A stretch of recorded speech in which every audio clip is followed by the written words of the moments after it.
Essência Diletante. Contos e outros pontos.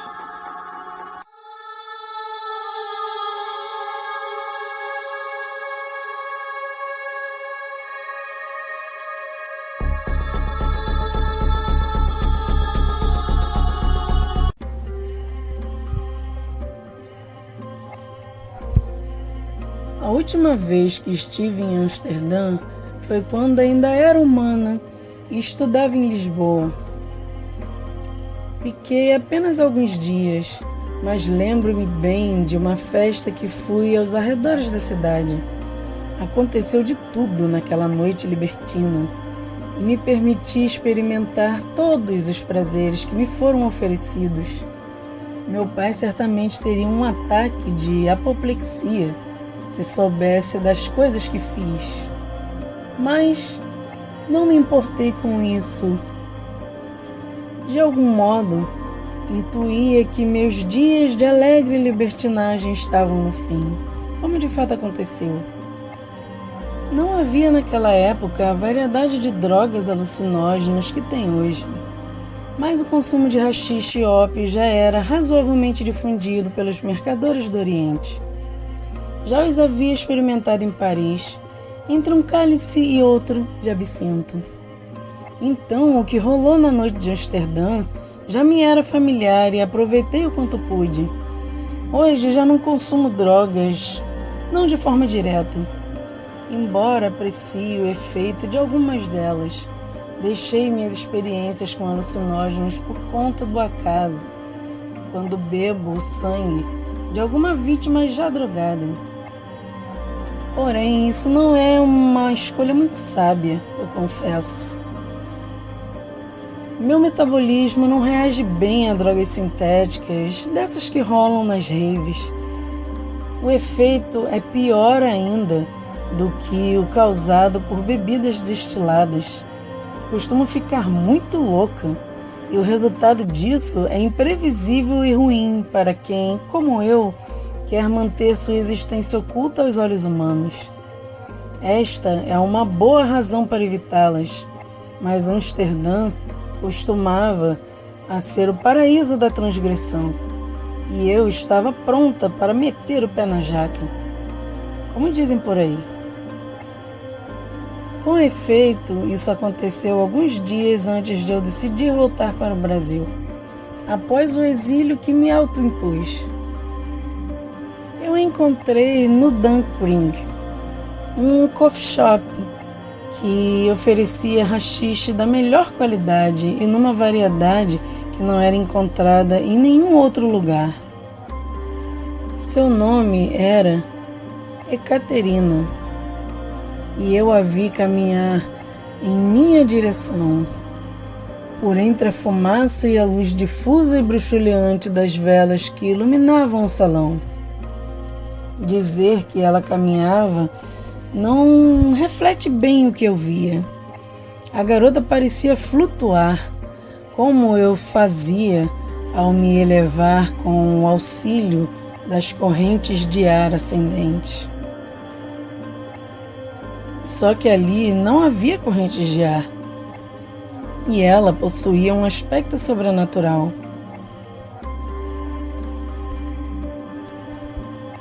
Sua visão era estonteante, como uma pintura renascentista, e mais tarde eu soube que provinha de algum país do leste europeu.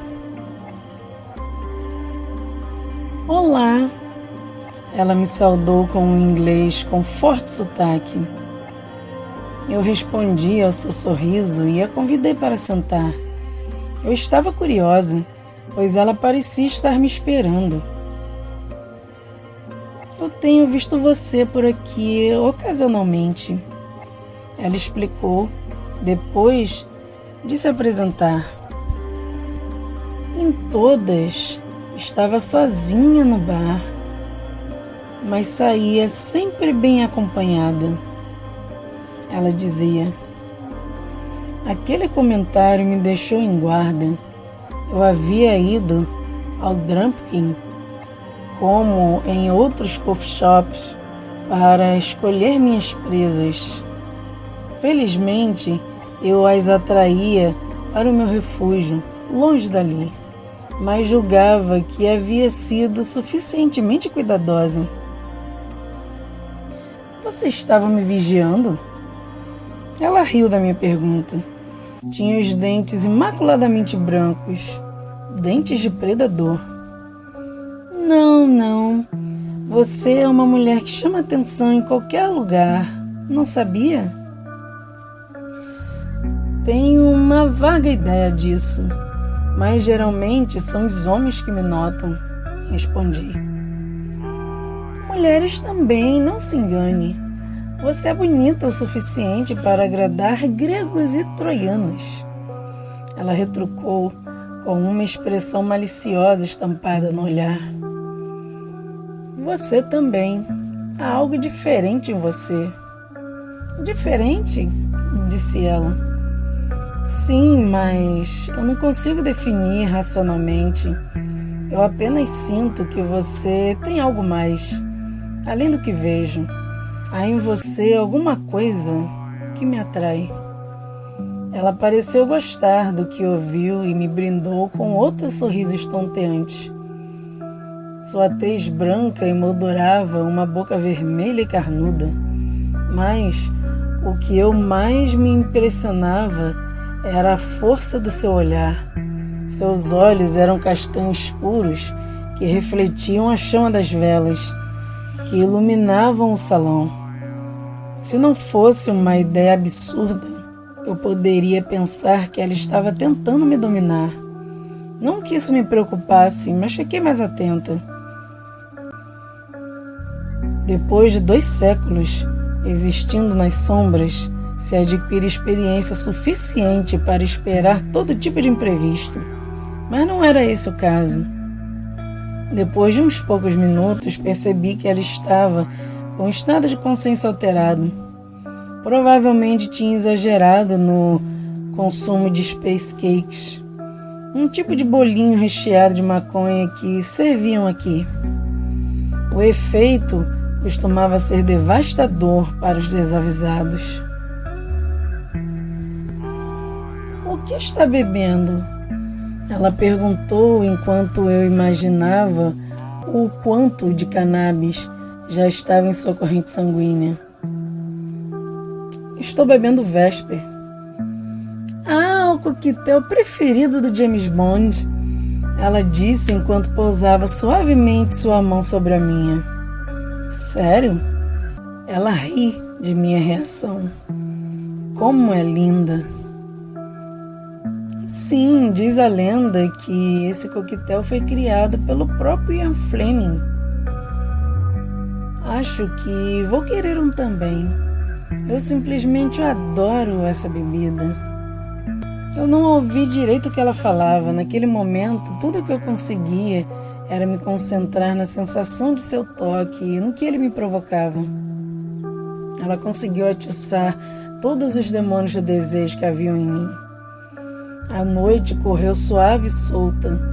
Havia em nós um elo de cumplicidade que há muito eu não conseguia estabelecer com ninguém. Minha natureza tem dessas coisas. Sou basicamente uma criatura de hábitos solitários.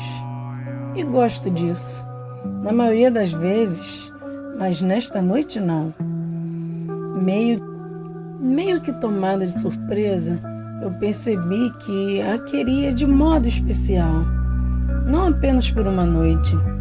Essa disposição não fazia muito sentido, considerando que eu nem a conhecia minutos antes. Algum tempo depois, estávamos rindo e trocando confidências, como 2 adolescentes, sem contar que cada olhar trocado entre nós havia uma miríade de promessas e intenções que quase escapavam ao controle do bom senso. Teríamos que esperar, mas não muito. Eu quero você, disse-lhe, sem muita cerimônia. Eu também quero você, ela respondeu com a voz estranhamente rouca e a língua deslizando inquieta sobre os dentes. Tem que ser agora, eu disse. Vou chamar um táxi, ela falou enquanto procurava o celular dentro da bolsa. Eu segurei seu braço. Não precisamos de táxi. Tem um estúdio aqui perto. Vamos? Mal conseguimos esperar o garçom fechar a conta. Saímos caminhando apressadas pelas ruas estreitas. Meu refúgio era um pequeno prédio antigo, situado a 3 quadras do Dunk Spring. Eu o escolhi por estar cercado por um muro alto na parede de trás, guarnecido por uma grade de ferro batido com espigões pontiagudos. Isso dificultava o acesso de intrusos e me permitia deixar a janela aberta para quando eu voltasse de minhas incursões noturnas. Ao passarmos por um canto escuro, Ekaterina me puxou e nos beijamos com sofreguidão. Eu sentia sua língua forçando meus dentes e procurando a minha. Ela gostava de tomar a iniciativa e eu consenti sem hesitar. Teria sido uma caminhada rápida se não parássemos em cada canto escuro para nos beijarmos e nos tocarmos avidamente. Enquanto isso acontecia, decidi que não a mataria. Eu a queria não só por uma noite, mas essa presunção logo se revelaria um erro terrível. A noite em meu refúgio tinha sido perfeita, tanto que permanecemos juntas e assim dormimos durante todo o dia. Ela parecia não estranhar as janelas fechadas e as pesadas cortinas que nos guardavam da luz. Na verdade, tive a impressão de que Ekaterina apreciava isso. Quando a noite chegou, eu despertei, faminta, mas decidida a ignorar a vontade de cravar minhas presas em seu pescoço. Só não tinha a menor ideia de como me conter, pois já tinha tentado isso em outras ocasiões e não havia dado muito certo. A única saída era deixá-la por algum tempo para caçar na noite de Amsterdã. Com sorte, eu teria o sangue de um outro humano a me saciar e ela escaparia ilesa. Naturalmente, eu esperava que ela ainda estivesse ali quando eu voltasse. Eu me levantei devagar, com muito cuidado. Se ela acordasse, seria o fim, e eu não queria que terminasse da maneira habitual, para meus amantes ocasionais. Seria amor? Não sei. Não vou correr o risco de ceder à pieguice. Amor é algo que já não me lembro de ter sentido desde Lorenzo. Mas ao olhar para ela, tão linda em sua nudez, sinto vontade de voltar para a cama, mas me contenho. Algo transcendente é a simples atração física, e não é minha sede. Maldizendo pela primeira vez minha natureza vampírica, eu saio sozinha para a noite de Amsterdã.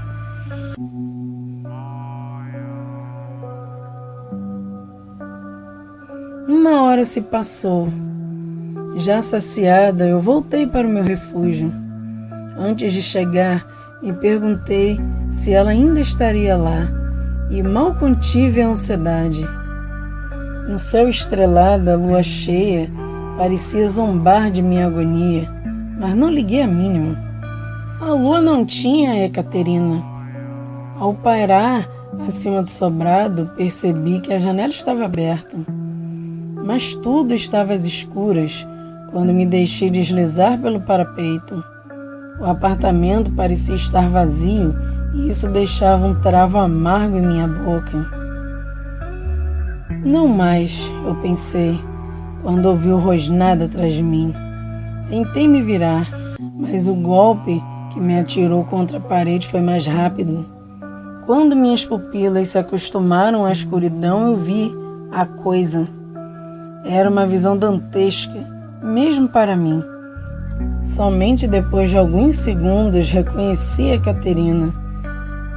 Ocorre que ela não era completamente humana. Como eu não percebi? Se ela fosse uma vampira, teria sido relativamente fácil, pela temperatura corporal e o cheiro. Mortos-vivos são frios. Quanto ao seu cheiro, tudo o que eu sentia era algo que eu também exalava. O odor de uma fêmea-macio misturado com Chanel número 5. Talvez seu forte magnetismo animal pudesse ter me alertado, mas eu ignorei o que o meu instinto me dizia. Assim, demorei a perceber a adorável garota que havia dormido comigo era um maldito lobisomem e estava se preparando para me atacar novamente. Aquela boca escancarada e cheia de dentes. Ela não estava me querendo do mesmo modo que antes. Por outro lado, eu não tinha a menor intenção de me tornar a Chapeuzinho Vermelho da vez. Era a primeira vez que eu enfrentava uma besta como essa, mas sabia que ela tinha força suficiente para me ferir além da minha capacidade de regeneração. Ela podia me matar, então não havia saída. Eu tinha que providenciar sua morte primeiro. Ekaterina estava diante da janela. Isso me dava uma possibilidade de sair ilesa daquele encontro. No mesmo momento em que ela rosnava e ameaçava dar o bote, me antecipei e pulei sobre ela, com toda a força que eu tinha. O impacto nos arremessou pela janela. Quando pairei no ar, mas ela despencou de uma altura de 2 andares. Não era suficiente para matá-la, mas a monstruosidade caiu sobre a grande e pontuda grade de ferro que guarnecia o muro e ficou presa. Estava empalada. Eu pousei diante dela, enquanto uma nuvem escura ocultou a lua cheia. A metamorfose ocorreu logo depois. Bem que poderia ter sido minutos antes. Ekaterina ainda estava viva, mas não seria por muito tempo.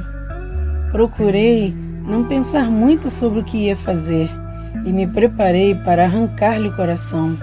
Mas ela abriu os olhos e me fitou de um jeito que faria minha alma chorar depois, supondo que eu ainda tivesse uma. Por favor, não fale.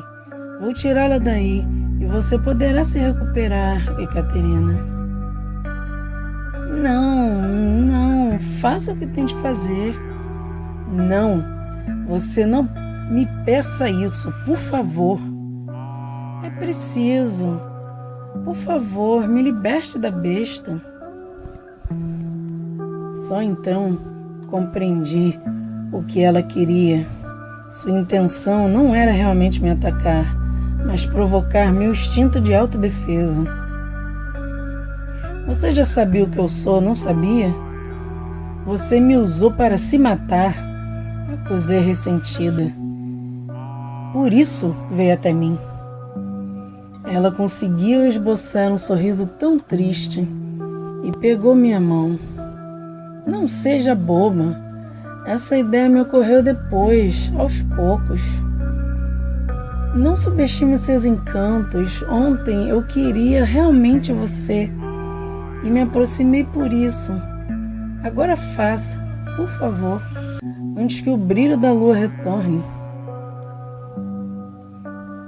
Eu já passei por isso antes e pensava nunca mais ser induzida a matar contra a minha vontade. Matar não é algo banal para mim, como é para os humanos, nem morrer. Morrer é como romper a crisálida e abrir as asas, mas não é menos doloroso abrir mão de uma existência. Eu compreendia que Ekaterina não queria ceder à besta incrustada em sua alma, mas não era um monstro, e ela sofria sempre que a lua libertava sua fera. Mas eu a odiei pelo que me forçava a fazer. Por favor, ela repetiu, um apelo quase inaudível. Mas não beba meu sangue, você já carrega sua maldição. Eu nada disse. Acho que a Caterina não compreendia que foi minha escolha me tornar o que sou. Para mim, nunca foi maldição. Nisso somos diferentes. Sem mais hesitar, eu afundei meus dentes em sua carótida. Pouco me importava a maldição que trazia no sangue. No líquido escarlate, o seu líquido que escorria de sua artéria direto para minha boca, enquanto as suas memórias preenchiam o vazio de minha escuridão. Havia, nesse ato, todo o amor que eu podia lhe dar. Ela me olhou uma última vez, como se compreendesse, e sorriu, antes de expirar. Num movimento rápido, eu quebrei seu pescoço. O estalo quebrou também o meu coração. Há muito eu não sentia aquela dor. Esperava que tivesse sido a última vez, mas no fundo da minha alma eu sabia que era uma esperança vã. Era nisso que consistia a minha verdadeira maldição. Com um cuidado que seria desnecessário, eu a retirei da estaca de ferro. O mar receberia seu corpo de braços abertos, enquanto sua alma tentaria alcançar as estrelas. Quando a ergui em meus braços, senti que sorria novamente. Ela estava em paz.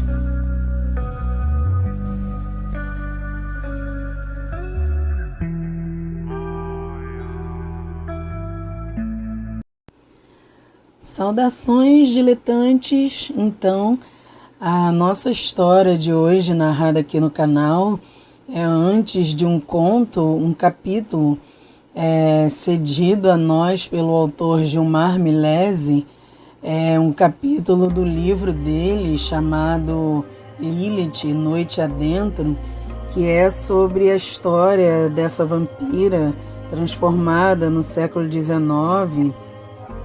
E a gente segue ao longo do livro a sua jornada sombria e sanguinária de lá até os dias de hoje. É um relato bem permeado assim por mudanças ocorridas ao longo do tempo e especialmente focado na condição feminina ao longo do tempo, né? Na condição feminina que para ela, já desde humana, já desde que ela foi transformada, ela em si já não seguia por completo essa condição, por assim dizer, né? Um ponto que com certeza eu acho bem relevante nessa personagem é o modo como ela não considera o vampirismo dela como uma maldição, ela não considera sua condição uma maldição. Eu acho isso um tanto quanto original mesmo da parte do autor e com certeza é importante trazer em um comentário, porque normalmente até quando os vampiros gostam do que são ou tendem a não se importar, não necessariamente amaldiçoar totalmente o que são, mas eles costumam sempre, nas histórias tradicionais, e mesmo nas que não são tão tradicionais assim, né? Eles costumam sempre se referir a si mesmos como malditos ou referir a sua condição como maldição. Eu gostei muito dessa parte da história que deixa claro que, ainda que outras criaturas considerem a sua condição uma maldição, a Lilith dessa história, essa nossa Lilith vampira, ela não considera a sua condição uma maldição. Eu gostei muito disso ao longo da história também. Interessante também é ver que a personagem possui como de fato algo base para sua existência a questão da transgressão, né? Tanto esse capítulo que eu terminei de narrar, quanto a história dela no livro como um todo, tanto a parte do passado quanto do presente, ela traz muito dessa personalidade transgressora. Inclusive, ao mesmo tempo, ela é bem reflexiva também, porque por muitas vezes, como um pouquinho nesse capítulo também deu para ver, a personagem enxerga a humanidade como ela reflete que ao longo já de 2 séculos que ela acompanha o desenvolver, né, e o cotidiano humano, como muita coisa não mudou e como isso não é uma boa razão para que ela tenha apreço pelos humanos. Ela até não me parece ter muito, digamos assim, devido a ter observado quanto que a humanidade nunca consegue aprender com seus próprios erros ao longo da existência dela, né? É interessante quando um autor utiliza um personagem vampírico que tem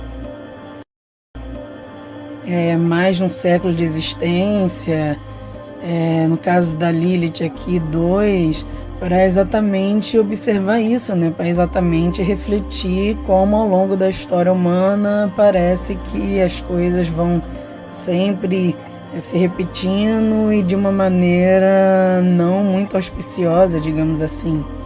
E, inclusive, é bom deixar claro e é bom averiguar para quem se engane com o nome da personagem que não, a Lilith apresentada aqui não é a Lilith mitológica, ela é uma personagem com a sua própria identidade, com a sua própria personalidade, só que tem muito da Lilith mitológica, principalmente com relação a essa questão da liberdade, a essa questão de quebrar padrões, a essa questão de como ela enxerga os seus próprios limites, né? Na verdade, de como ela não os enxerga, na verdade, de como desde o início e ao longo da história a atitude principal que a gente vê na personagem é sempre essa quebra de padrões, essa quebra de limites, essa transgressão. Eu acho que não tem melhor palavra para definir. Inclusive, me bateu essa curiosidade, né? E eu cheguei a perguntar para o autor, o Gilmar Milesi, por que se a personagem dele não seria a Lilith da mitologia, que uns conhecem demonizada pela Bíblia, outros como uma deusa pagã. Então, se ela não é essa Lilith, se a Lilith que a gente tem aqui no texto dele é outra coisa, por que ele teria utilizado esse nome? Por que, como autor, ele teria usado esse nome para a personagem dele, né? Enfim. Aí a resposta que ele me deu foi que tem bem a ver com a narrativa, de fato, que ele disse que ele queria que a personagem dele fosse uma mulher de personalidade forte, de fato uma transgressora, como eu mesma já tinha identificado muito isso. Acho que só nos primeiros minutos desse conto / capítulo que foi lido aqui, já dá para a gente notar isso. E ele queria também que ela fosse capaz de atitudes que contrariassem os valores patriarcais, tanto do seu tempo quanto os que permeiam ainda o nosso tempo até hoje, né? Foi dos tempos dela de humana, né? Mas eu estou identificando que ao longo da história dela, mesmo enquanto vampira, ela continua convivendo com muitos traços desses valores patriarcais ao longo da existência dela vampírica também. Aí outra coisa que diz muito sobre a história também é que foi exatamente após a transformação dela em vampira que ela teve chance de exercer sua plena liberdade, que ela teve chance de ir além dessa opressão. E ele diz também que, obviamente, quando ele pensou em refletir tudo isso na sua personagem, que esse nome Lilith veio que quase natural, né? Enfim, apesar de, como eu digo e repito, ela não é a Lilith da mitologia, mas é bom a gente saber que o próprio autor se baseou naquela Lilith, na Lilith de fato, para fazer a Lilith dele. Tanto por parte dele quanto pela minha, quando eu observo essa questão da busca da personagem por liberdade e de como depois de vampira, obviamente ela pode ter muito mais disso, como lá no próprio texto ela fala que vai meter o pé na jaca, enfim. Eu acho que muitas das pessoas que, tanto as que escrevem quanto principalmente as que leem ou buscam esse tipo de leitura sobre vampirismo, sobre personagens vampíricos, eu acho que a gente meio que fantasia com isso, né? A gente meio que acaba enxergando nessa vertente, a gente meio que acaba enxergando no vampirismo essa possibilidade de fantasiar com uma liberdade que nós, enquanto humanas, principalmente nós mulheres, acabamos não podendo ter, né? Não só a própria questão sexual, né? A própria liberdade para fazer certas coisas que, enquanto humanas, muitas de nós não teriam coragem. Não só a questão de matar, ou que até para a própria Lilith aqui do Milésio, a gente vê que isso para ela, mesmo depois de vampiro, não é algo tão banal, né, como se pensa, né, que a maioria da galera que curte vampirismo acha que o vampiro mata à torta e à direita. A maior parte dos vampiros são apresentados assim, de uma forma puramente animalesca ou água com açúcar brilhante demais, né? Eu acho que, utilizando essa ironia, eu não preciso dizer a que eu estou me referindo. E os dois extremos são ruins. Eu creio que a história dessa vampira do Milésio é boa exatamente por isso, porque ela foge de ambos esses extremos. Ela foge, e ao mesmo tempo ela foge dessa coisa mais infantilizada, desse vampiro que nunca pode beber sangue humano, que brilha no sol. Mas também, ao mesmo tempo, ela é ainda essa personagem que nós, humanas e humanos, podemos nos identificar. Ela ainda tem essa coisa de lutar pela sua própria liberdade, desde humana, e de encontrar muito mais disso após ter se tornado vampira, que eu acho isso, né?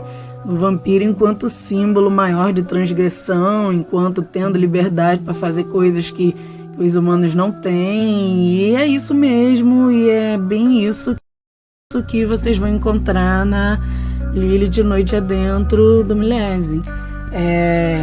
Fora também, o livro não tem papas na língua para falar de certos assuntos que seriam tabus, né? Tanto esse quanto vários outros que vão surgindo ao longo da narrativa. Nesse conto também deu para perceber que lá no início a personagem fala sobre drogas, fala sobre o lado libertino de Amsterdã. Enfim, é uma leitura assim, bem franca, bem para leitores de mente aberta e principalmente para leitores que procuram uma epopeia sombria, né? Que procuram um bom livro vampírico nacional com uma personagem muito mais intrigante do que ela parece à primeira vista, ou que é sim uma vampira sexy, mas é muito mais do que isso. Ela tem muito mais camadas do que isso ao longo das suas muitas facetas. E para os leitores que quiserem descobrir essas facetas, então, para continuar acompanhando essa história, para continuar acompanhando a Lilith, essa nossa Lilith vampira, e como Toda essa liberdade e transgressão vai estar presente ao longo das vivências dela, ao longo das memórias que ela compartilha conosco, que ela compartilha com a gente através do Milese. É só ir lá no link que eu vou deixar na descrição, né? O link tanto do site dele quanto do livro mesmo na Amazon, e adquirirem o resto da história, né? Enfim, eu vou me despedindo agora, desejando para vocês que a nossa Lilith possa lhes trazer sonhos terríveis e pesadelos inspiradores.